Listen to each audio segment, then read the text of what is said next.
Real life, especially sa larangan ng pag-ibig, will you go against all odds and defy the forces of nature to get the one you love? Pang bandila, yung kailangan ganda yung sagot, ha? Asa na yung mic? Ni ano? Kahit sino. Sino? Ikaw. Oo naman. Kailangan mong gawin lahat kung pagmamahal talaga, kung love talaga yun. Wala namang question dun, di ba? Kailangan mong harapin, kailangan mong patunayan kung totoong pag-ibig yun. Yes. Okay. Ayoko na mag-follow up. Christine.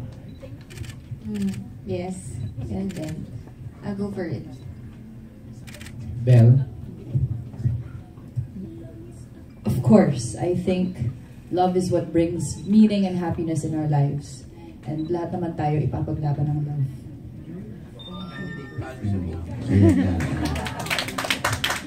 Meron akong tatanong kay Christine. Christine, kanina nakita ko sa trailer, meron kayong kissing scene sa real life partner mo. Yeah, okay lang. Alam naman din. So, ikaw ba nagkaroon ka ng sarili mong restrictions na, ngayon, mag-aasawa na ako, hindi na pwede to? Tumitingin ako ngay direct siguro ano lang, for me, since alam naman ng lahat na mag-aasawa na po ako, medyo ano na, may exclusivity na for Annie, diba? Unlike before, single naman ako. I'm not exclusive. Diba? So, yun lang, yung iniisip ko rin.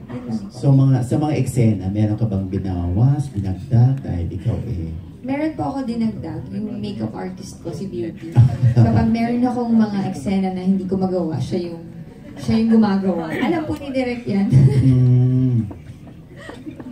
Okay. Sino pang last na? Tita Mercy.